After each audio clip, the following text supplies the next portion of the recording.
Kwento ito ng isang napakalakas at pinakakakatakutang vampira na muling pinakawalan mula sa matagal na pagkakakulong.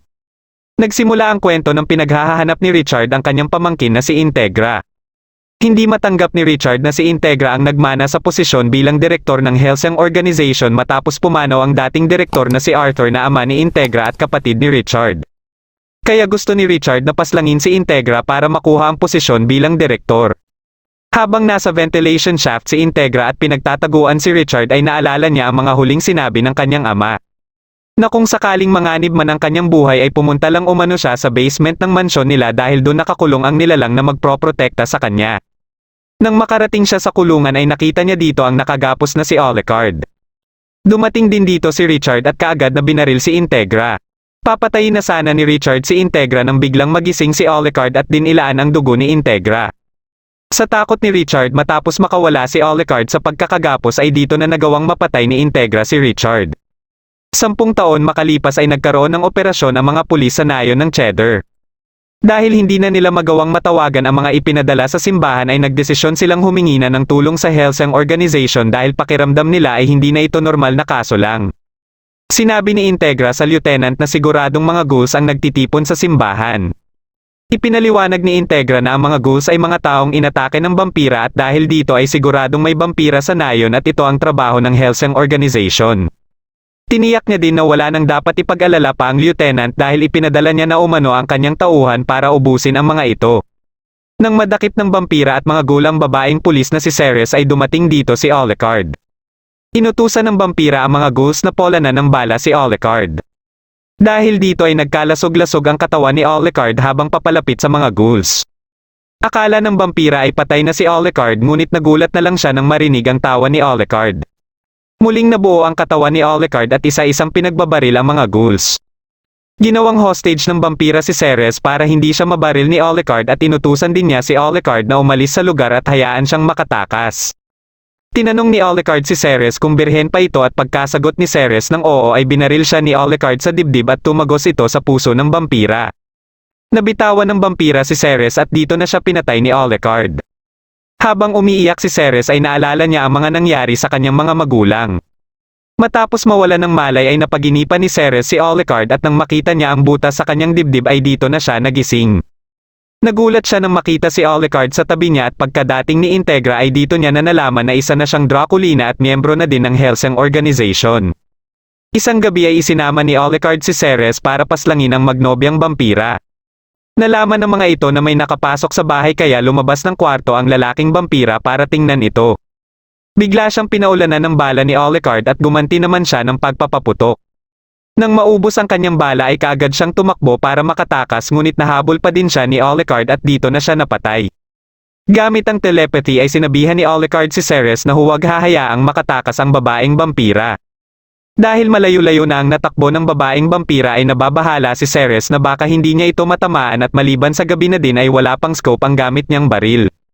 Sinabi naman ni Alucard na magiging problema lang umano yan kung sakaling tao pa siya ngunit iba na ang sitwasyon niya ngayon dahil isa na siyang Draculina. Dito na nagamit ni Ceres ang mata niya bilang isang vampira. Matapos niyang makita ng maayos ang target ay kaagad niya itong binaril at nasapul niya ito sa puso. Nagulat si Ceres sa nagawa niya at ang pag-uusap nila ni Alucard gamit ang telepathy. Napansin na ni Integra na parami na ng parami ang mga insidente na may kinalaman sa mga vampira.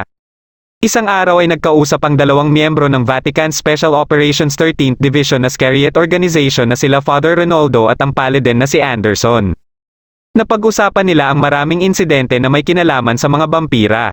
Nabanggit ni Ronaldo ang Hellsang Organization na maliban sa kanila ay siya ding direktang tumutuligsa sa mga vampira at may magandang ipinapakita kumpara sa kanilang inaasahan. Ngunit minamaliit lang ni Anderson ang Hellsang dahil kung ikukumpara umano sa kanila ay mga baguhan pa lang ang Hellsang sa ganitong trabaho. Dito na sinabi ni Ronaldo na may insidente na ding nagaganap sa Northern Ireland sa bayan ng Badrick. Kasalukuyan ng gumagalaw ang Hellsang at hindi nila ito pwedeng pabayaan lang. Habang nilalabanan ni Alucard ang mga ghouls sa loob ng gusali ay nasa labas lang si Ceres at naghihintay ng hudyat ni Alucard. Pagkabigay ng hudyat ni Alucard ay mabilis na pumasok ng gusali si Ceres at pinagbabaril ang mga ghouls. Ginamit ni Ceres ang kanyang abilidad bilang vampira at mabilis na inubos ang lahat ng mga ghouls na nakakasalubong niya. Nang didilaan na ni Ceres ang dugo ng ghoul ay bigla siyang natusok sa leeg ng isang mahabang kutsilyo at ilang sandali lang ay mas dumami pa ito.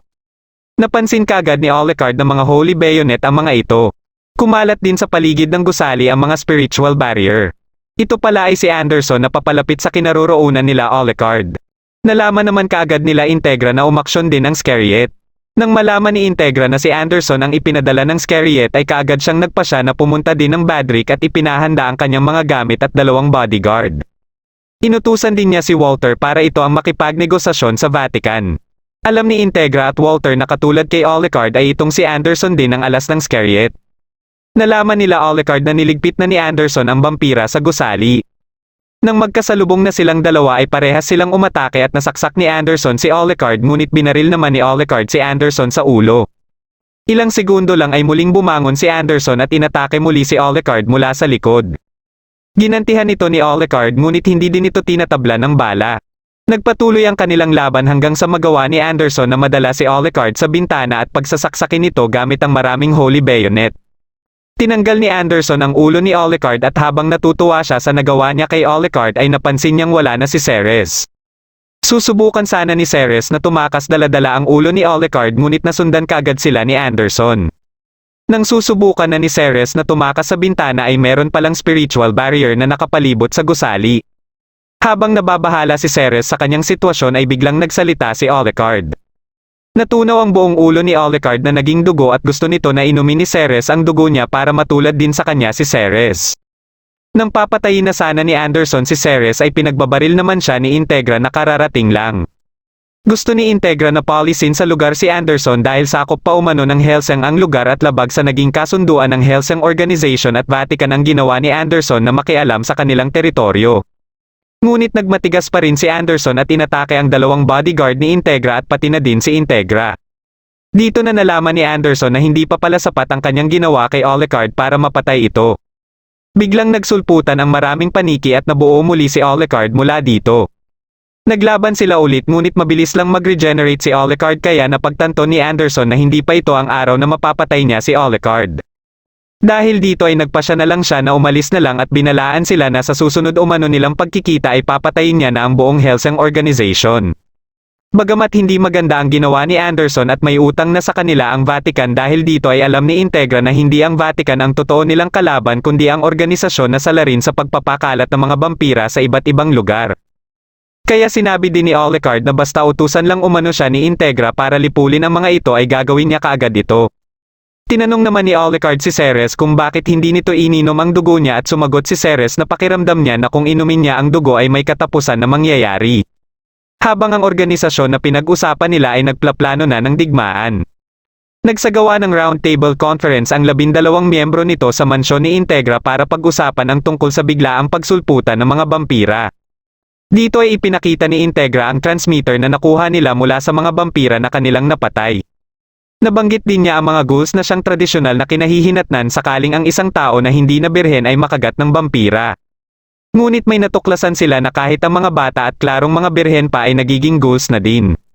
Isa pang natuklasan nila ay imbis na dapat maglalaho din ang mga ghouls sakaling mamatay na ang vampira na kumagat sa kanila ngunit sa Badrick ay marami pa din silang nakitang mga ghouls kahit na napatay na ni Anderson ang vampira doon.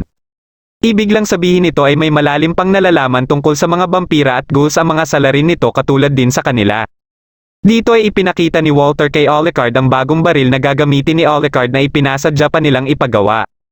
Matapos malaman ni Alucard ang mga materyales na ginamit sa paglikha ng baril at sa bala nito ay nagustuhan nito kaagad ni Alucard at napasabi na kahit umano si Anderson ay kaya na niyang patayin gamit ang baril na ito. Ipinakita din ni Walter kay Ceres ang bagong baril na gagamitin ni Ceres. May 2 lalaki naman ang namataan na papalapit sa mansyon ni Integra. Ito ay ang magkapatid na sila Locke at John Valentine na parehas ding mga vampira. Nang pinapaalis na sila ng mga bantay ng gate ay biglang binaril sa ulo ang isang bantay. Ito pala ay galing sa nakaparadang bus sa di kalayuan at sa hudyat ni John ay pinaulanan ng mga ito ang isa pang bantay dahilan para masira din ang gate. Pinalabas nila ang mga sakay ng bus na mga ghoul na din pala at nilusob nila ang mansyon. Nakatanggap ng tawag si Integra mula sa isa niyang tauhan para ipaalam sa kanya ang pag-atake ng mga kalaban at may nagaganap ng labanan sa unang palapag ng mansyon. Nagulat silang lahat nang malaman ng mga ghouls pala ang umaatake sa mansyon. Matapos mapatay ni Jan ang kausap ni Integra ay nagkausap naman sila Jan at Integra. Dito na nagpakilala sila Jan at sinabi ang misyon nila sa roundtable conference nila Integra. Tinawagan ni Integra si Walter para tanungin ito sa magiging plano nila. Iminungkahi ni Walter na paghiwalayin sila Alucard at Ceres para sa opensa at depensa. Pupunta sila Walter at Ceres sa conference room at dahil puno ng mga ghouls ang mga daan ay sa ventilation shaft sila dadaan. Napasabi na lang si Alucard na baka masasaksihan na nila ang pagbabalik ng Walter na nabansagan na Angel of Death. Habang naglilibot-libot si Locke sa mansyon ay pinagmasdan niya ang isang painting dito. Biglang may nagsilabasan ng mga sibat mula sa painting na isang patibong pala na inihanda ng mga tauhan ni Integra. Nilapitan ng mga ito si Locke ngunit nagulat sila na nawala bigla si Locke. Dito na isa-isang inatake ni Locke ang mga tauhan ni Integra at sa sobrang bilis ni Locke ay hindi nila makita kung saan ito nanggagaling. Dumating din dito ang isa pang grupo na mabilis lang din naubos ni Locke. Tinawagan siya ni Jan para ipaalam sa kanya ang pagkaubos ng mga bantay sa ikalawang palapag at pupunta na umano ito sa ikatlong palapag kung nasaan ang roundtable conference.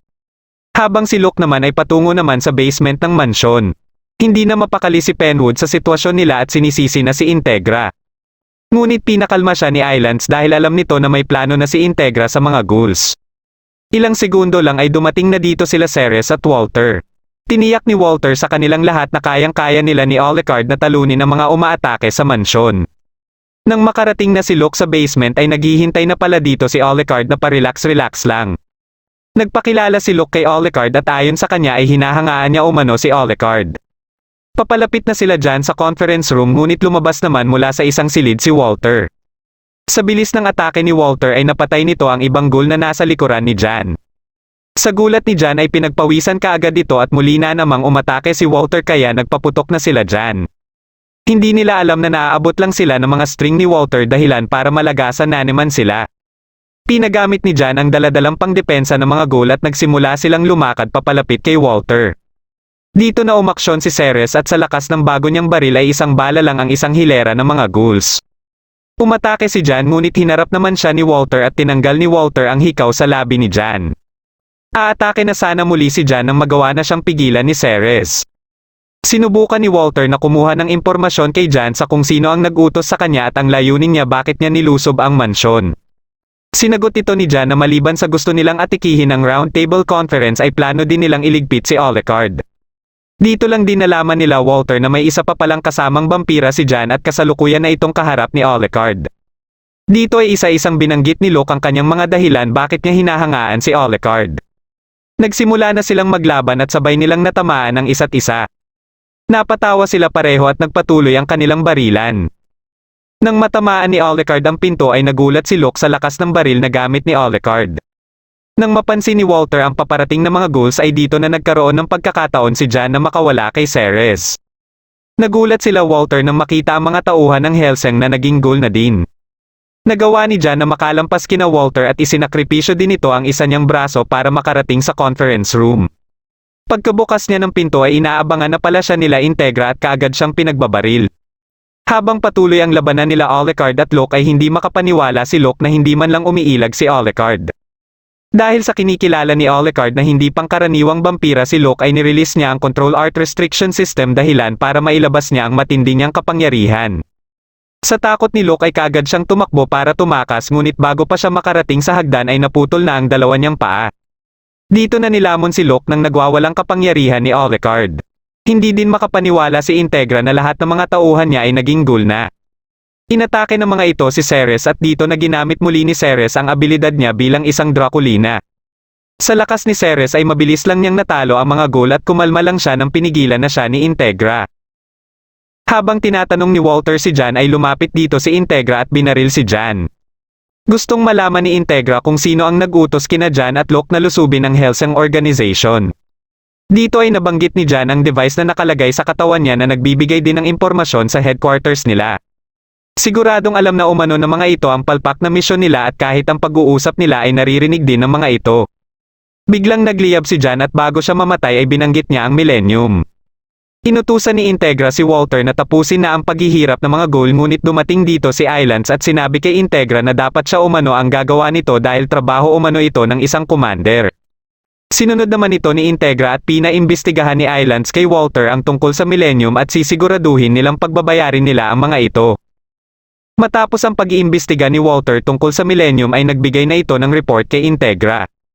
Ngunit ayon sa kanya ay kahit saan-saan na siya nagtanong at nangalap ng impormasyon ay wala siyang masyadong nakuhang impormasyon tungkol sa mga ito at tanging ang pangalan na Millennium lang ang pinanghahawakan nila sa ngayon. Biglang naalala ni Integra ang Millennium Empire ng Hermania na nagsimula ng digmaan 50 taon na ang nakakaraan. Na pinamunuan ni Adolf na tinatawag na Nazi o the Third Reich. Dahil sa pagkamatay ng halos buong hukbo ng Hellsing Organization ay may nahanap na din si Walter na pwede nilang kunin. Ito ay ang mga mercenaries na tinatawag na Wild Geese at tiniyak ni Walter na mapagkakatiwalaan nila ang mga ito. Pinamumunuan ang mga ito ng kanilang captain na si Bernadotte. Isang araw ay ipinatawag sila sa mansyon ni Integra at dito lang din sinabi ni Bernadotte sa kanyang mga kasama na pagtuligsa sa mga halimaw ang trabaho nila dito. Pinagtawanan lang ito ng iba niyang kasama at dumating dito si Integra para linawin sa kanila ang magiging trabaho nila na may kinalaman sa mga bampira. Dahil hindi naniniwala ang mga ito sa mga bampira ay dito na ipinakilala ni Integra si Ceres sa kanila. Nilapitan ito ni Bernadotte at nasampulan ito ng lakas ni Ceres bilang bampira. Hindi makapaniwala si Bernadotte at nagpakita na din dito si Alucard na mas ikinagulat pa nila. Pagkadating ni Walter dito ay may ibinigay itong sulat na galing sa pinuno ng Scariet na si Enrico. Inimbitahan ni Enrico si Integra na magkita sila sa Royal Museum. Hindi naging maganda ang unang paghaharap nilang dalawa dahil sa nangyari sa Badrick. Matapos laitan ni Enrico si Integra ay dito na nagpakita si Alucard. Hindi nagustuhan ni Alucard ang sinabi ni Enrico kay Integra at dahil dito ay gusto niyang paslangin na si Enrico. Dito na din tinawag ni Enrico si Anderson na kaagad ding nagpakita. Nang magkaharap na sila Alucard at Anderson ay bigla namang dumating si Ceres kasama ang mga matatanda at pinadaan ni Ceres ang mga ito sa pagitan ng dalawa. Dahil dito ay parehong nagpasya ang dalawa na umalis na lang dito. Nagpasya din sila Integra at Enrico na mag-usap sa labas ng museum. Napag-usapan nila ang tungkol sa Millennium at daladala ni Enrico ang ibang impormasyon tungkol sa mga ito. Ipinakita ni Enrico ang isang notebook at binanggit na din niya ang nilalaman nito kung kailan at papaano nagsimula ang Millennium sa kanilang operasyon. Hindi alam nila Integra at Enrico na pinagmamatyagan lang sila ni Major na siyang Supreme Commander ng Millennium at kasama din niya ang isa pang miyembro na may alias na Doctor.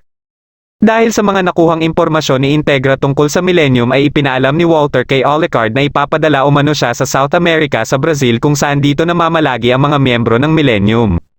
Dumating din dito si Integra para ipaalam ang misyon ni Alucard dito na hanapin at puksain ang kanilang mga kalaban. Kinabukasan ay kaagad na lumipad patungo ng Brazil si Alucard at kasama niya din dito sila Bernadotte at Ceres. Pagkadating nila sa lugar ay dumiretso sila sa hotel na tutuluyan nila. Dahil sa kabaong ang daladala nila Alucard ay hindi ito pinahintulutan ng receptionist. Ngunit ginamit lang ni Alucard ang kanyang kapangyarihan para ma-hypnotize ang receptionist. Nang makarating sila sa kwarto ni Alucard ay may nagmamatsyag na pala sa kanila dito. Habang sa Vatican naman ay ipinatawag ng Santo Papa si Enrico at napag-usapan din nila ang tungkol sa Millennium. Dahil sa naging tulong ng Vatican dati sa Millennium ay kailangan nilang ayusin ang pagkakamali na ito at nasa iisang layunin na sila ng Hellsing. Kinagabihan ay ginising ni Alucard si Ceres dahil may nagaganap na sa labas. Nagulat si Ceres nang makita ang maraming pulis at reporter sa labas ng hotel. Tinuturing na pala silang dalawa ng mga terorista at kasalukuyang isinasagawa ang operasyon para hulihin sila. Dahil sa live coverage ay nalaman din ito nila Integra at kahit si Anderson ay pinapanood din ito. Kasama ng mga pulis ang isang miyembro ng Millennium na si Tubal Cain na naatasan ni Major para makipag-ugnayan sa mga matataas na opisyal dito. Pinangakuan ng Millennium ang mga opisyal ng gagawin silang mga immortal sakaling mapatay umano nila sila Alucard at Ceres. Nagsimula nang lumusab ang unang grupo ng gate sa kwarto nila Alucard. Pagkapasok nila ng kwarto ay pinaulanan kaagad nila ng bala si Alucard hanggang sa bumagsak ito. Akala nila ay patay na si Alucard at aalis na sana nang biglang magsalita si Alucard. Hinigop ni Alucard ang kanyang dugo at bumalik sa ayos ang kanyang katawan. Dito na niya isa-isang pinagpapatay ang mga pulis at sa takot ng huling natirang pulis ay nagpakamatay na lang ito. Tinawagan ni Alucard si Integra para tanungin ito sa gagawin nila sa kasalukuyan nilang sitwasyon na mga tao lang ang kanilang kalaban. Ayon kay Alucard ay handang-handa siya na ubusin ang kahit sinong kalaban na lulusab sa kanila ngunit kailangan niya ng basbas ni Integra. Nilinaw ni Integra na walang magbabago sa ibinigay niyang misyon at ito pa din ay puksain ng kahit na sinong gustong kumalaban sa kanila. Natuwa si Alucard matapos marinig ang mga sinabi ni Integra at sinabihan si Integra na panoorin ang kanyang gagawin.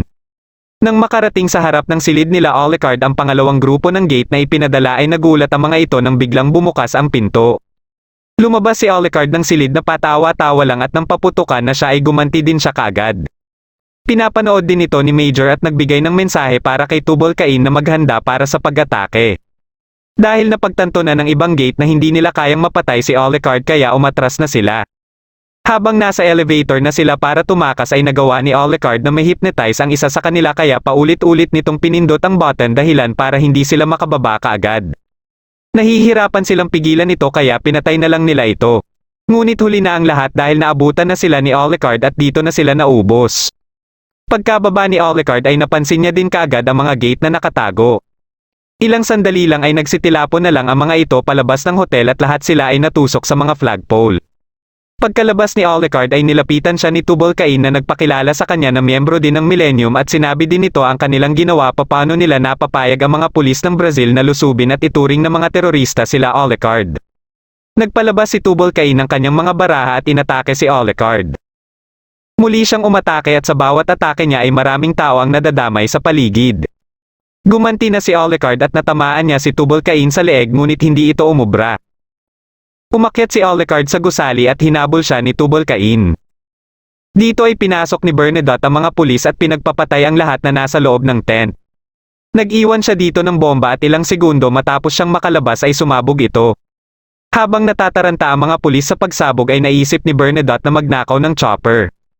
Nang makarating si Alucard sa tuktok ng gusali ay hindi niya pa rin mapahinto ang pagdurugo ng mga natamo niyang sugat kaya namamangha siya sa ginagawang atake ni Tubal Cain. Pagkadating dito ni Tubal Cain ay nagpasya na si Alucard na i-release ang Control Art Restriction System. Dito na din tumulong si Ceres na atikihin si Tubal Cain. Hindi makapaniwala si Tubal Cain nang makita ang hitsura ni Alucard. Nagawa ni Alucard na mabali ang isang binti ni Tubal Cain at pagkaatake niya ay sinubukan ni Tubal Cain na tapatan ito ngunit ang isang braso naman nito ang nadurag ni Alucard.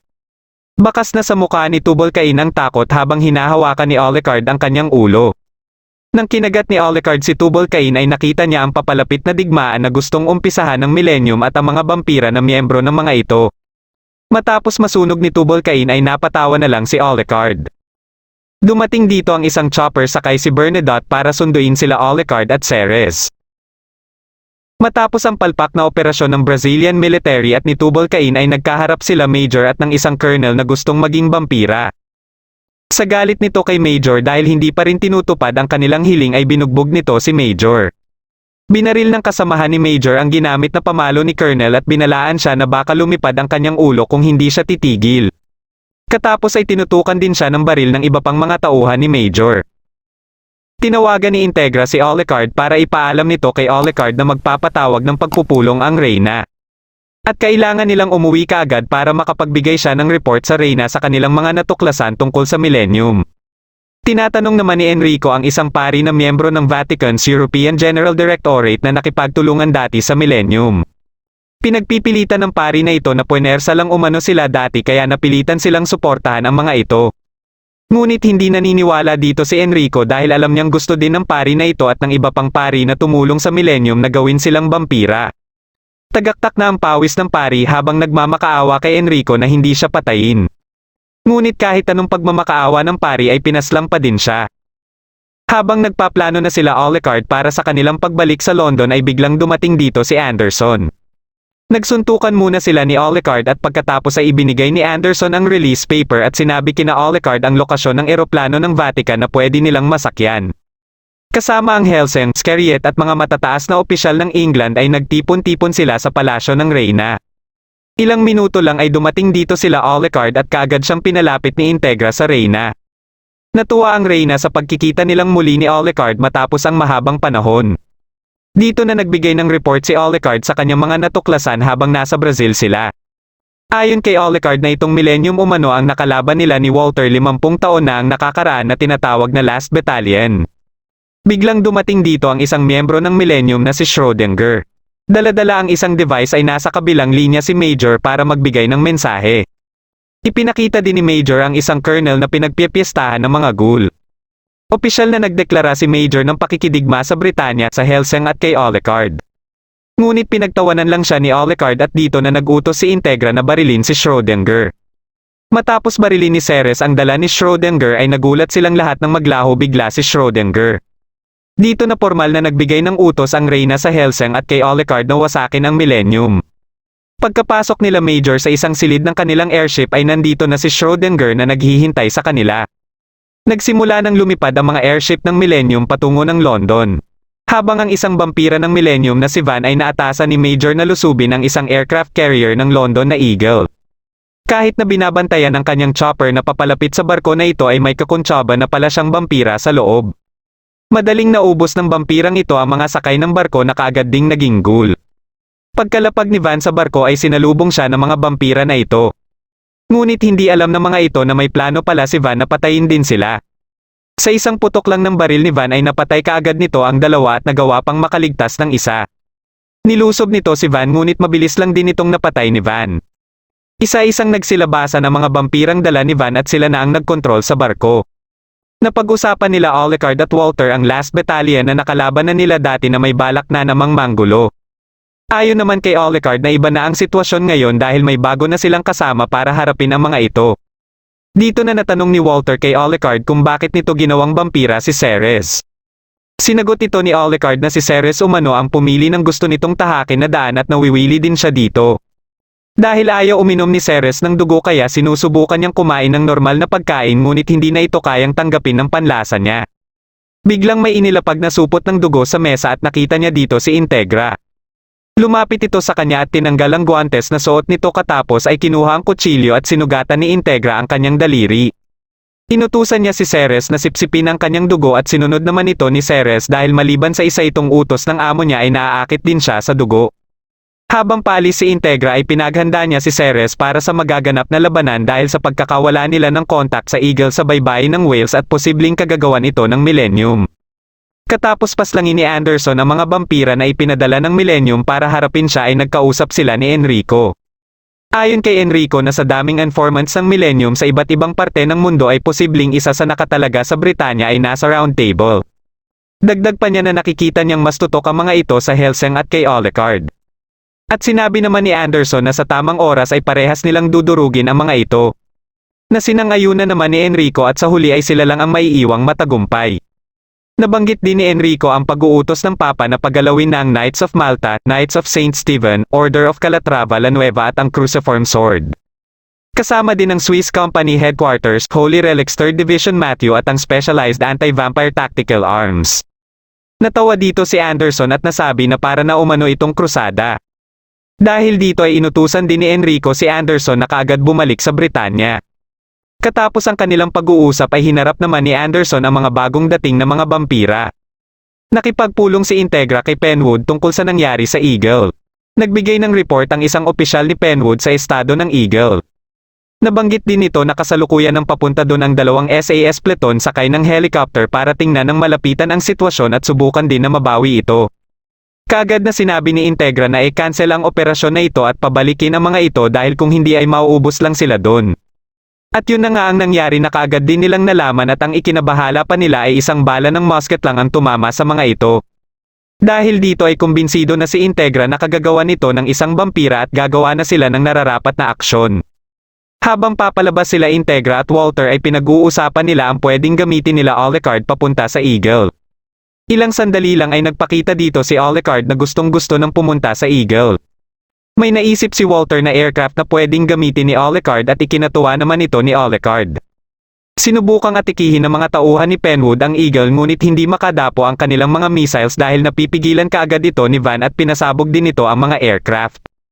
Habang nagsasayaw si Van ay bigla siyang nakaramdam na may paparating na ikinatakot din niya. Nasagap din ito ng radar at nagulat sila sa bilis ng aircraft na ito at sa taas ng nililipad nito. Ito na pala si Alucard at nang malapit na ito ay binaril ito ni Van na kaagad sumabog kaya natuwa ang mga kasamahan ni Van. Ngunit hindi ito naging sapat para mapatay si Alucard kaya nanginig na naman sa takot si Van. Pagkabagsak ni Alucard sa Eagle ay naglikha kaagad ito ng malawakang sunog dahilan para mamatay ang ibang kasama ni Van. Napapanganga na lang si Van habang pinagmamasdan si Alucard na papalapit sa kanya. Nang hahawakan na ni Alucard si Van ay pinagbabaril siya ng mga kasama ni Van. Tumakbo si Van papaalis sa harapan ni Alucard habang patuloy na pinapaulanan ng bala si Alucard. Hindi sila makapaniwala nang makita na nabubuo muli si Alucard at pinagtatawanan lang sila nito. Nag-umpisa nang umatake si Alucard sa kanila at walang kahirap-hirap sila nitong pinagpapatay. Nang makita ni Alucard si Van ay umiiyak na ito sa sobrang takot. Pinilit ni Van na labanan si Alucard gamit ang kanyang baril at maraming beses niya itong natamaan. Ngunit nagawa ni Alucard na mapigilan ang bala gamit lang ang kanyang bibig. Gulat na gulat dito si Van at nang makalapit si Alucard sa kanya ay sinuntok siya nito. Kinuha ni Alucard ang baril ni Van at habang sinasakal si Van ay isinaksak niya ang baril sa dibdib nito hanggang sa tumagos ito sa likod. Ilang sandali lang ay dinilaan ni Alucard ang dugo na nanggagaling kay Van. Katapos ay dito na kinagat ni Alucard si Van at ilang distansya lang sa kanila ay nandito din si Schrödinger para ipakita kay Major ang nangyayari kay Van. Ngunit para kay Major ay nagampanan ng maayos ni Van ang kanyang misyon at sa pagiging sakripisyo nito ay papabagsakin nila si Alucard. Balak na sanang i-cremate ni Dr. si Van ngunit pinigilan ito ni Major dahil perpekto umano ang ginawa ni Van. Habang pinapanood nilang lahat sila Alucard at Van ay namaalam na sila kay Van. Napatawa ng malakas si Alucard na parang nababaliw na. Biglang nag-ambala ang lahat ng connections ng England Security Special Command Headquarters sa iba't ibang headquarters ng bansa. May natanggap din silang impormasyon tungkol sa namataang airship fleet na papalapit sa London. Nang makarating ang mga airship sa London ay namangha dito ang ibang mga tao na nakakakita dito. Dahil target nila ang Helsing at si Alucard ay inatasan ni Major si Zoran na pamunuan ng isang airship at mauuna umano sila papunta sa Helsing headquarters. Ngunit hindi muna siya pwedeng makipaglaban pagkadating nila dito at kailangan niyang maghintay hanggang sa dumating din sila Major. Para naman kay Zoran ay kayang-kaya na niya dito dahil wala dito si Alucard ngunit binalaan ni Major si Zoran na huwag mamaliitin si Integra at kahit din ang bagong miyembro na si Ceres. Maliban sa si Integra ang pinuno ng Helsing Organization ay siya lang din ang kinikilala ni Alucard na master nito. Habang kay Ceres naman ay may nararamdaman siyang kakaiba sa vampirang ito. Dahil dito ay inihahanay niya ang dalawang ito sa level ni Alucard bilang matagal na niyang katunggali. Inumpisahan ng banggitin ni Major ang mga gusali at iba't ibang istruktura sa London na papabagsakin nila. Maliban dito ay malaya din ang kanyang mga tauhan na paslangin at kainin ang mga nakikita nilang mga tao dito. Isa-isa na nilang inihanda ang mga missiles at di nagtagal ay sabay-sabay nila itong pinakawalan sa iba't ibang panig ng London. Sa sobrang dami nito ay mabilis na nilamon ng apoy ang malaking bahagi ng syudad. Habang tuwang-tuwa ang mga vampira sa kanilang nasisilayan ay pinaghanda na sila para sa paglusob. Isa-isa silang pinababa at dito na din nag-umpisa ang pagkilos ng traidor na lieutenant na kasamahan nila Penwood na isa na din palang vampira. Habang pinapalibutan sila ng mga tauhan ng lieutenant ay pinagtatawanan lang sila ni Integra. Babarilin na sana ng lieutenant si Integra nang biglang maputol ang isa niyang braso. Pumasok dito si Walter at sa utos ni Integra ay mabilis lang naubos ni Walter ang mga vampira. Nakarating na sa kanila ang pagsalakay ng mga vampira sa iba't ibang panig ng syudad. Alam nila na isa sa target ng mga kalaban ay ang kinaroroonan nila kaya iminungkahi niya kay Penwood na lumikas sila kaagad bago pa dumating ang mga kalaban. Naiintindihan ni Penwood si Integra ngunit bilang isang commanding officer ng ahensya ay hindi niya pwedeng iwanan ang gusali. Alam niyang isa siyang incompetent na tao pero kahit sa pagkakataon lang umano na ito ay gusto niyang magampanan ng maayos ang kanyang obligasyon hanggang sa huli. Kinuha ni Integra ang kanyang baril na panlaban sa mga vampira at ibinigay ito kay Penwood. Gusto din ni Penwood na lumikas na ang mga kasamahan niya ngunit hindi niya inaasahan na magpapaiwan din ang mga ito para samahan siya at gampanan din ang kani-kanilang mga trabaho. Umalis na dito sila Integra at plano nilang bumalik sa Helsing headquarters. Habang patuloy sa pamimerwisyo ang mga vampira ng Millennium ay masayang naghahapunan lang si Major. Pinagbababaril naman ni Integra ang mga vampira na nadadaanan nila. Namataan sila ng isang vampira at kaagad nitong ipinaalam kay Major kaya nagbigay ng utos si Major na hulihin si Integra. Biglang narinig nila Integra at Walter ang boses ni Penwood sa radyo. Ipinaalam ni Penwood ang nalalapit na pagbagsak ng Security Command Headquarters. Nagbigay siya ng mensahe sa sinumang nakakarinig sa kanya na protektahan ang bansa at gampanan ang kanya-kanyang tungkulin. Muli niyang inalala ang unang pagkikita nila ni Integra 10 taon na ang nakakaraan. Nang makapasok na ang mga vampira ay nagulat ang mga ito na pinapalibutan pala ng mga bomba ang buong silid. Pinagbabaril nila si Penwood ngunit nagawa pa din ito na mapasabog ang mga bomba. May napansin si Walter sa harapan nila kaya bigla siyang napapreno. Sinabi ni Walter kay Integra na dalhin ang sasakyan at maghanap ng ibang daan para makatakas. Pagkababa ng sasakyan ni Walter ay paulit-ulit niyang sinabi kay Integra na magmaneho ng mabilis dahil sa kalagayan niya ngayon ay hindi siya sigurado kung hanggang ilang minuto lang niya kayang mapigilan ang makakaharap niya. Nang makita na ni Integra ang papalapit sa kanila ay naintindihan na nito si Walter at lumipat na siya sa unahan. Bago umalis si Integra ay sinabihan niya si Walter na dapat ay makabalik ito sa mansyon. Nang makaalis na si Integra ay inatake ni Walter ang papalapit sa kanya ngunit napigilan lang nito ang mga string niya. Ito pala ay si Captain at dumating din dito ang airship kung saan nakasakay si Major. Inutusan niya ang lahat ng mga vampira na malapit sa kinaroroonan ni Integra na habulin ang sinasakyan nito. Mabilis na umaksyon ang mga vampira at nagawa nilang maabotan si Integra. Ginamit ng mga ito ang mga daladala nilang bazooka kaya napahinto nila ang sasakyan. Lumapit kaagad ang isang vampira sa sasakyan ngunit naunahan siya ni Integra. Pagka-atake ng isa pang vampira ay dito na nagpakita si Anderson at mabilis na napatay ang vampirang ito. Pinagtawanan ni Anderson si Integra dahil sa kalagayan nito at tinawag din niya ang dalawa pang miyembro ng Scariet na sila Henkel at Yumi na nasa tuktok ng gusali. Misyon lang pala nila dito ay mag-obserba ngunit hindi nakapagpigil si Anderson na atikihin ang mga vampira. Pagkababa nila Henkel at Yumi ay dito na din nagpakita ang marami pang miyembro ng Scariet na kasama nila. Pagka-atake ng mga vampira ay madami kaagad ang napatay ni Anderson. Nag-umpisa na ding lumaban ang ibang Scariet pati sila Henkel at Yumi. Habang si Integra naman ay nasa paligid lang at nanonood sa kanila. Habang natutulog si Enrico ay nagising ito nang dumating ang ibang miyembro ng Scariet para ipaalam sa kanya na kasama na nila Anderson si Integra at kasalukuyang nilalabanan ang mga vampira. Pinagmasdan nila ang London na kulay pula lang ang makikita dahil sa pagkalat ng apoy dito. Nagbigay din ng ulat ang mga ito tungkol sa nangyari sa US na inatake din dahil sa naging vampira ang assistant ng Pangulo habang nasa pagpupulong. Ilang sandali lang ay dumating na din dito ang mga mandirigma ng Vatican. Ito ay ang Knights of the Cortland, Calatrava la Nueva, Saint Stephen at Order of Malta. Ipinaalam ng mga ito na ipinadala sila ng Papa bilang Ninth Crusade at kasama dito ang promotion ni Enrico bilang arsobispo na siyang mamumuno sa kanila. Nagbigay ng utos si Enrico sa mga ito na ang London ang kanilang target. Habang sumasakay na ng helicopter ang mga ito ay dumating dito ang isa nilang miyembro para ipakita ang nakuhang larawan ng kanilang satellite. Nakikita dito ang Eagle na dahan-daang papalapit sa London at alam nilang sakay nito si Alucard. Ngunit walang pakialam dito si Enrico dahil kampante siyang maglalaho din ito kasama ng Helsing at ng Millennium at sila lang ang matitira sa digmaan na ito. Isa-isa nang nagsialisan ang mga helicopter patungo ng London. Habang nasa Eagle si Alucard ay naamoy na niya ang iba't ibang kaganapan sa London. Ang kaliwat kanan na patayan na sanhi ng labanan dito. Iniutos na ni Major kay Zoren na tumungo na sila sa Helsing headquarters. Matapos maubos nila Anderson ang mga vampira ay nagpasya si Integra na umalis na dito. Sinubukan siyang pigilan ni Henkel ngunit nakaisip ng dahilan si Integra na sinang-ayunan din ni Anderson. Napapayag din niya ang mga ito na maging escort niya papunta sa Helsing headquarters. Nagpakawala na ng mga missiles sila Zoren para pasabugin ang Helsing headquarters. Ngunit bago pa ito makarating sa headquarters ay isa-isa itong sumabog na ikinagulat na lang nila. Sa galit ni Zoren ay nagutos ito na pailawan ang headquarters at nakita nila sa tuktok ng mansyon si Ceres. Habang si Bernadette naman ang namumuno sa kanila dito. Siya din ang nagsasabi kay Ceres kung saan parte ng airship ang kanyang papatamaan. Dahil sa napakalaking pinsala na ang nagawa ni Ceres sa airship ay iminungkahi ng isang piloto ang pag-atres ngunit huli na umano ito ayon kay Zoren. Nagpasya si Zoren na sa headquarters nila ibabagsak ang airship. Dito na ginamit ni Ceres ang isa niyang armas dahilan para mas mapaaga ang pagbagsak ng airship.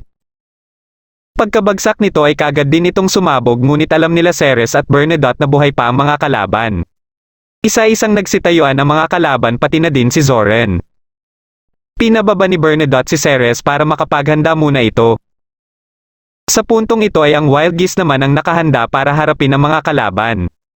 Pinaatake ni Zoren ang kanyang mga kasama ngunit hindi nila alam na may mga landmines palang nakatanim sa paligid ng mansyon. Pagkahinto ng mga kalaban ay dito na iniutos ni Bernadette na pasabugin ang ibang bomba dito. Katapos ay iniutos niya na din na polanan na ang mga ito ng bala. Nalaman nila na huminto muna sa paglusob ang mga kalaban at nagtago. Alam ni Bernadotte na walang balak na umatras ang mga kalaban dahil mga halimaw na ang mga ito. Dito na ginamit ni Zoren ang kanyang kapangyarihan at unti-unti itong lumikha ng higanteng Zoren. Habang gulat na gulat sila Ceres sa kanilang nakikita ay umaabante naman ang mga kalaban papunta sa mansyon.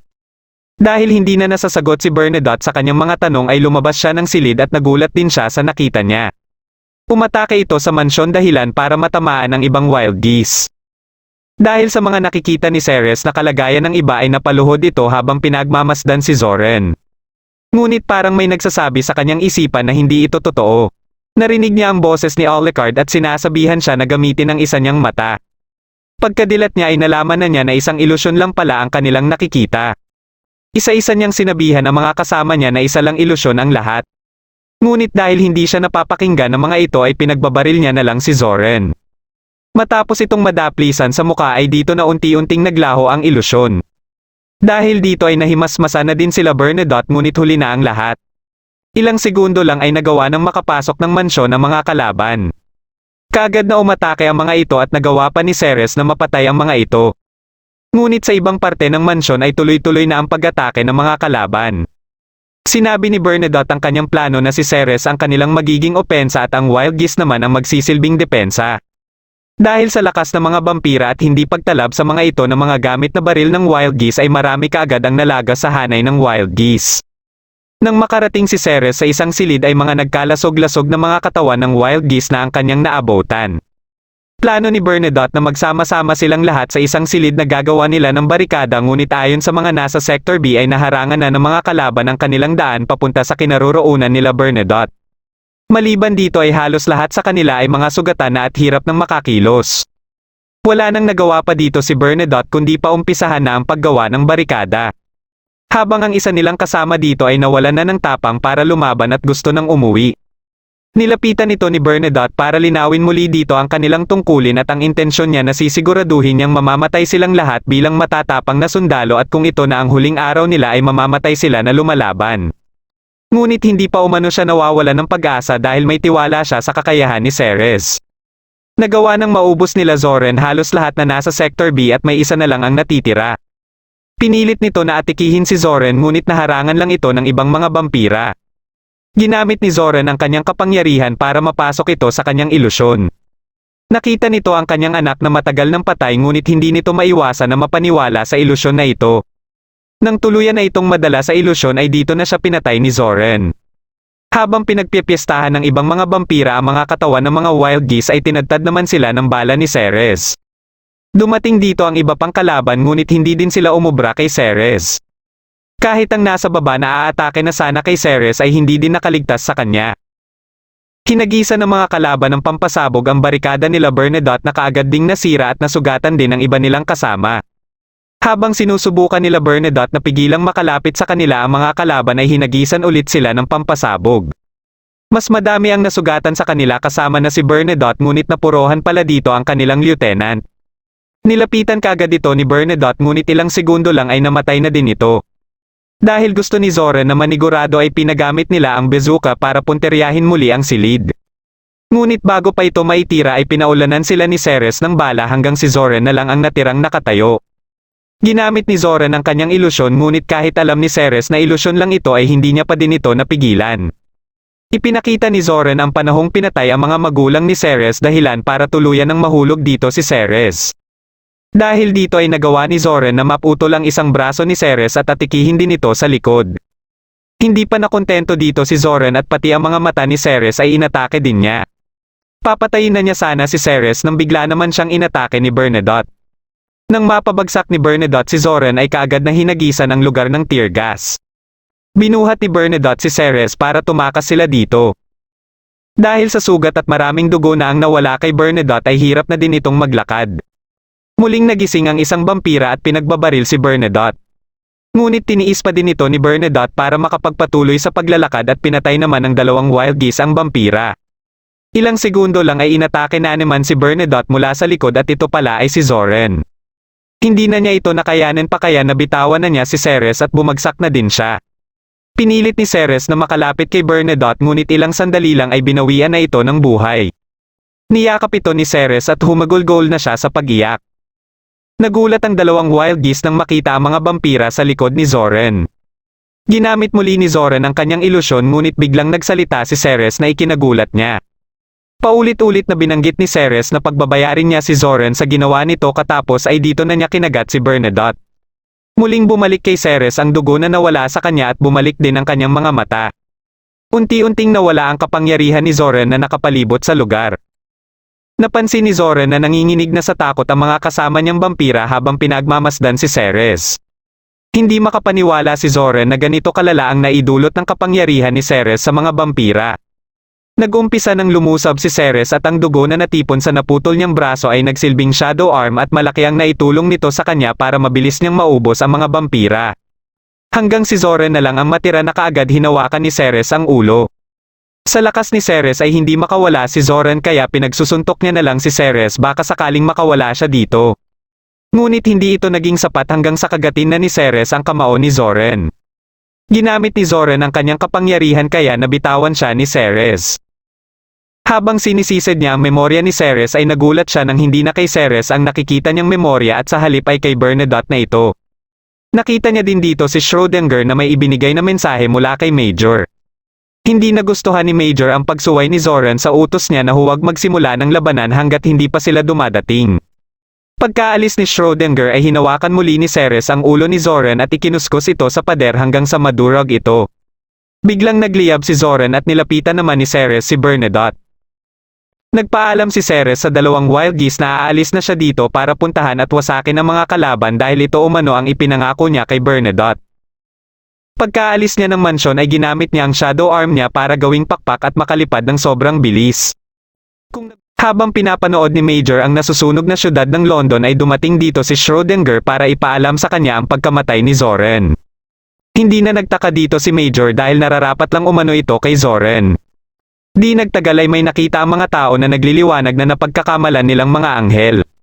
Nadagdagan pa ito at nagsimula ng magsalita si Enrico gamit ang maraming mikropono habang nakasakay sa isang sasakyan na pinalilibutan ng salamin at buhat-buhat ng isang helicopter. Inanunsyo ni Enrico ang kanilang misyon na ubusin ang sinumang nasa London. Tinanong ni Major si Doctor kung handa na ang pinagawa niya dito at natutuwang sinagot naman ito ni Doctor na natapos na niya umano ito. Isa-isa na ding nagsibabaan ang mga mandirigma ng Vatican at kaagad na pamwesto. Pinaumpisahan na ni Enrico na polanan ng mga missiles ang airshift ng Millennium. Habang si Major ay parang isang conductor sa isang konsyerto at hindi alintana ang mga pagsabog sa airship. Ilang sandali lang ay may dumating ditong helicopter ng Vatican.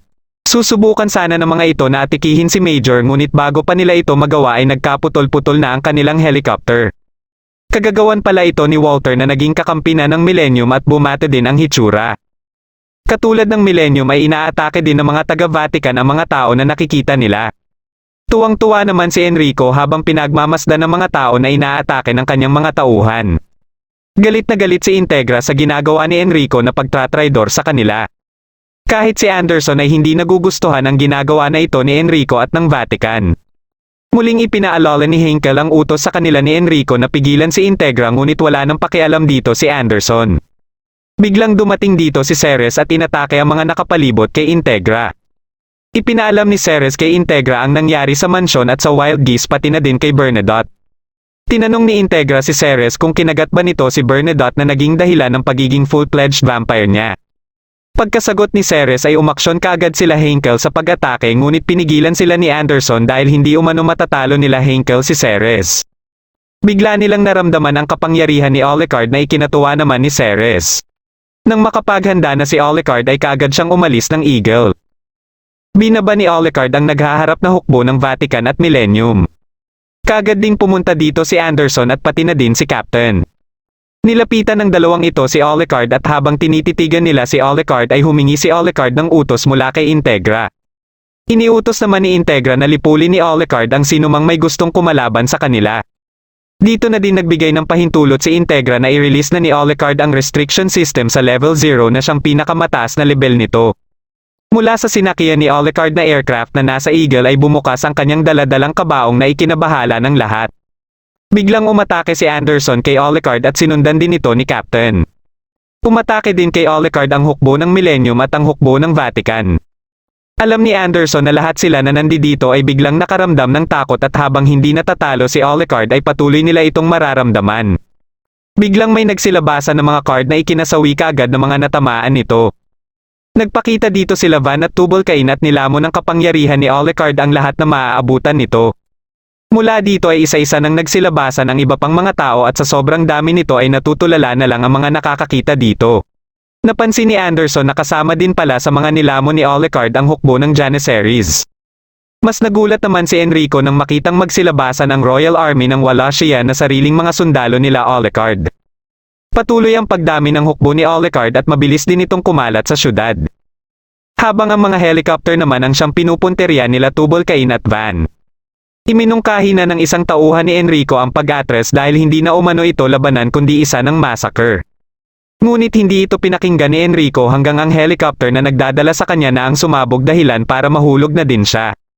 Mabilis siyang nilapitan ng hukbo ni Alucard ngunit hindi makalapit ang mga ito kay Enrico dahil sa salamin. Habang pinagtatawanan ang umaatake sa kanya ay biglang may bayonet na tumagos sa salamin dahilan para tuluyan ng mabasag ang salamin. Kagagawan pala ito ni Anderson na gustong parusahan si Enrico dahil sa mga maling pinaggagawa nito sa syudad. Kahit anong pagmamakaawa ni Enrico kay Anderson na iligtas siya nito ay hindi siya pinakinggan ni Anderson hanggang sa patayin na si Enrico. Habang papalis si Anderson ay iniutos niya sa lahat ng miyembro ng Scariet na nasa lugar na lumikas na at bumalik sa Vatican dahil naubos na umano ang Ninth Crusade. Gusto niyang protektahan ng mga ito ang Vatican at ang Papa habang siya naman ay susubukan na talunin si Alucard dahil ito na ang tamang oras para gawin ito. Nagbigay pugay si Alucard sa kanyang amo at tinanggap naman ni Integra ang muling pagbabalik nito. Biglang dumating dito si Anderson na kaagad umatake kay Alucard at dito na nagsimula ang kanilang laban. Ginamit muna ni Alucard ang kanyang espada na panlaban sa mga atake ni Anderson. Di nagtagal ay ginamit na niya ang matindi niyang baril na pinasadya pa para sa mga kalaban na katulad kay Anderson. Hindi natakot dito si Anderson at muling sumugod ngunit nagawa ni Alucard na matamaan ang kanyang braso. Kinagat ni Anderson ang isa niyang braso para hindi ito tuluyang maputol at makahawak pa ito ng Holy Bayonet.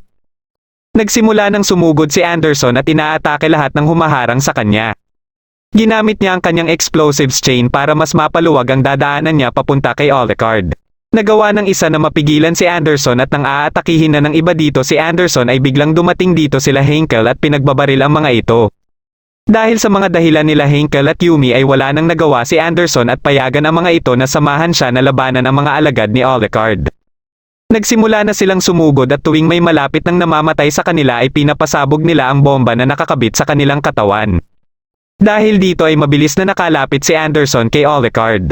Dito na inilabas ni Anderson ang kanyang alas na panlaban kay Alucard.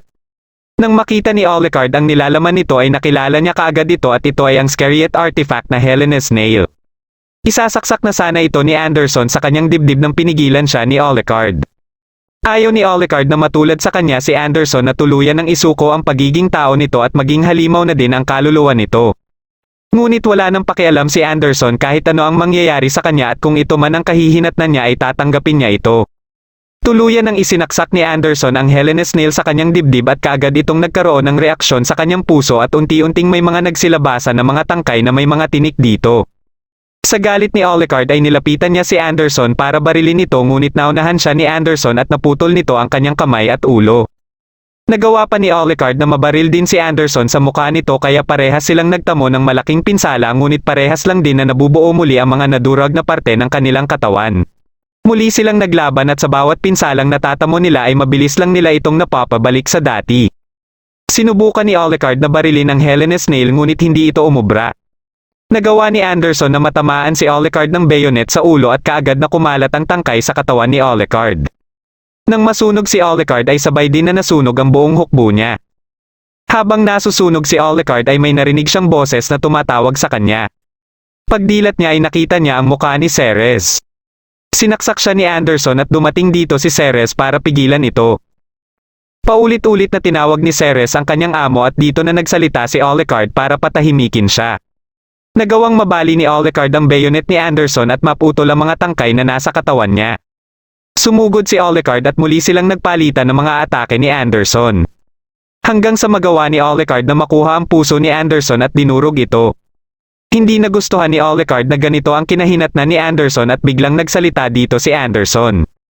Sinabihan niya si Alucard na tumawa ng may pagmamalaki at katapos ay unti-unti nang nagiging abo ang kanyang katawan. Biglang dumating dito si Walter na ikinagulat nila Alucard at Integra. Dahil sa inaapak-apakan ni Walter ang abo ni Anderson ay bigla siyang sinugod ni Yumi at ginamit nito ang Shimabara Sword Style Shoki. Akala ni Yumi ay napatay na niya si Walter ngunit siya pala ang nadali ng mga string ni Walter. Babarilin na sana ni Henkel si Walter ngunit naunahan naman siya ni Captain. Nagkausap ang dalawang miyembro ng Round Table na sila Island at Walsh tungkol sa paglikas sa Reyna sakaling lumala pa ang sitwasyon at nabanggit din ni Walsh ang paparating na submarine na Nereid. Dito na napasok sa usapan nila si Integra at ang inaakala nilang traidor sa Round Table. Naalala muli ni Island ang araw nang mamatay ang ama ni Integra na si Arthur at alam niyang may gagawin na masama si Richard kay Integra para makuha nito ang pamumuno sa Hellsing. Sinabihan niya umano si Walter tungkol dito ngunit ipinagtataka niya kung saan nagpunta si Walter nung gabi nang atikihin ni Richard si Integra. Dahil wala si Walter para protektahan si Integra sa gabi na iyon ay napilitan ito na puntahan ang basement na sinasabi ng kanyang ama at pakawalan muli si Alucard dahilan para mabuo nila ang contract sa isa't isa. May hinala si Island na sinadya ito ni Walter para mapakawalan muli si Alucard at palaisipan sa kanila ay kung kailan pa nagsimula ang pagiging traidor ni Walter. Hindi pinatay ni Captain si Henkel dahil gusto lang niya na hindi makialam si Henkel. Katapos niyang bigyan si Henkel ng first aid kit ay umalis na siya dito. Paulit-ulit na sinabihan ni Walter si Alucard na tumayo na at labanan siya. Humingi ng utos si Alucard kay Integra at katulad ng naunang utos ni Integra na paslangin lahat na kumikalaban sa kanila ay ito pa din ang utos niya at hindi ito magbabago. Dumating dito ang airship na sinasakyan nila Major at pagkalapag nito ay inimbitahan ni Major si Integra sa loob. Pinaunlakan naman ito ni Integra at kaagad na naglakad papunta sa airship. Inutusan din ni Alucard si Ceres na samahan si Integra sa loob. Nagsimula nang maglaban sila Alucard at Walter at madaming pinsala kaagad ang natamo ni Alucard. Gamit ang mga string ni Walter ay hinagis-hagis lang niya si Alucard. Nagawa ni Alucard na makaganti gamit ang kanyang baril ngunit nahaharangan lang ito ng mga string ni Walter. Inilabas ni Alucard ang alaga niyang halimaw ngunit isang atake lang ito ni Walter at namatay ito kaagad. Mula sa namatay na halimaw ay lumabas dito si Locke na nagtataka sa kinalalagyan niya. Ngunit kaagad naman siyang tinamaan ng mga string ni Walter dahilan para magmistulan na siyang isang puppet ni Walter. Kasama ang alagang halimaw ni Alucard ay kinontrol ito ni Walter para umatake kay Alucard. Dahil sa hindi pa perpekto na surgery ni Dr. kay Walter para sa pagiging vampira nito ay nag-uumpisa ng maranasan ni Walter ang side effect nito sa kanyang katawan. Nang makagat ng halimaw si Alucard ay dito na binaril ni Alucard si Locke. Inatake ni Walter si Alucard at pinagpuputol ang iba't ibang parte ng katawan nito. Naiwang nakabitin ang kalahating katawan ni Alucard ngunit dahil sa sobrang paggamit ni Walter sa abilidad niya ay naapektuhan nito ang kanyang katawan at mas bumata pa siya. Kumuha siya ng bakal at nang makalapit na siya kay Alucard ay kaagad niyang tinusok ang puso nito. Ngunit unti-unting nagbago ang hitsura nito at si Locke lang pala ito. Habang gulat na gulat dito si Walter ay hinawakan siya ni Alucard na nasa likod niya na parang bata na din ang hitsura at sinuntok siya nito. Mas bumata pa ang hitsura ni Walter hanggang sa magmistulang 14 na taong gulang na lang siya habang si Alucard naman ay ginagamit ang hitsura na ginamit niya noong kasagsagan ng digmaan 50 taon na ang nakakaraan. Nakaisip si Alucard ng dahilan kung bakit sila trinaidor ni Walter.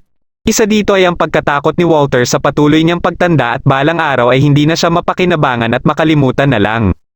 At para mapatunayan ang kanyang sarili ay gusto niyang labanan si Alucard hanggang sa hinayaan niyang lamunin na siya ng pagkahumaling niya dito.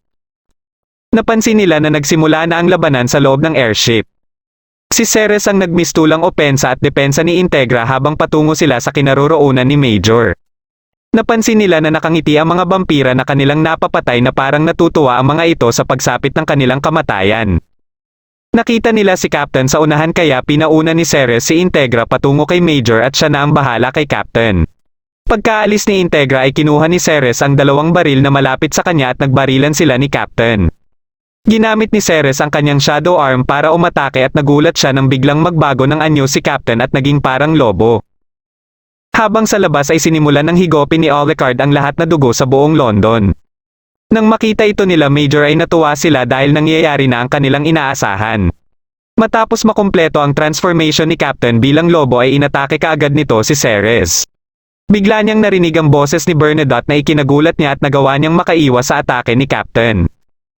Nabuhayan ng loob si Ceres at nagsimula ng umatake kay Captain. Habang naglalaban sila ay nagkalat dito ang mga kayamanan na nakuha ng mga ito noong kasagsagan ng digmaan. Sinipa ni Captain ang isang bagay na sinalo naman ni Ceres. Nagulat si Ceres nang makita na isa itong silver tooth kaya naisip kaagad nila ni Bernadotte na pahiwatig ito ni Captain na gusto na nitong wakasan ang kanyang buhay. Pagka-atake ni Captain ay sinunod ni Ceres ang plano ni Bernadotte na wag itong iiwasan. Dito ay nalaman ni Bernadotte na kaya nilang matamaan si Captain kapag umaatake ito. Pagkasipa ni Captain ay dito na nagkaroon ng pagkakataon si Ceres na kagatin nito. Ilang sandali lang ay nagpakita na si Bernadotte at inatake nito ang puso ni Captain. Pagkahandusay nito ay ngumiti muna ito at katapos ay nagliyab na. Habang pinagmamasdan nito ni Ceres ay para siyang nakakita ng isang bata na kagigising lang mula sa magandang panaginip. Nang makarating na si Integra sa silid na kinaroroonan ni Major ay pinagbabaril niya kaagad ito ngunit nahaharangan pala ito ng salamin at kahit ang espada niya ay nabali lang dito. Ipinakita ni Major kay Integra ang ginagawa ni Alucard sa labas. Dito na tinanggal ni Schrödinger ang kanyang ulo at sumabay sa umaagos na dugo na hinihigop ni Alucard. Plano pala ni Major na mahigop din ni Alucard si Schrödinger at dahil alam ito ni Walter ay gusto niyang itigil ito ni Major dahil hindi pa umano tapos ang laban nila ni Alucard. Inatake ni Walter si Alucard ngunit hindi na ito umuubra pa at mabilis lang bumabalik ang katawan ni Alucard. Nang tuluyan ng mahigop ni Alucard lahat ng dugo kasama si Schrödinger ay nagulat si Alucard sa kanyang nasisilayan.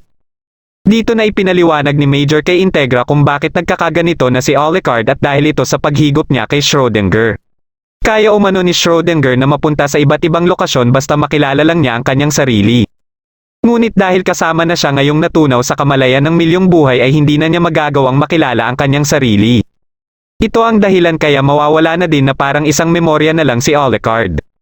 Kahit anong sigaw ni Integra na hindi pumikit si Alucard ay hindi na nito napigilan ang pagkawala ni Alucard na nagawa pang makapagpalem sa kanya. Naiwan na lang dito ang simbolo na nasa gloves ni Alucard.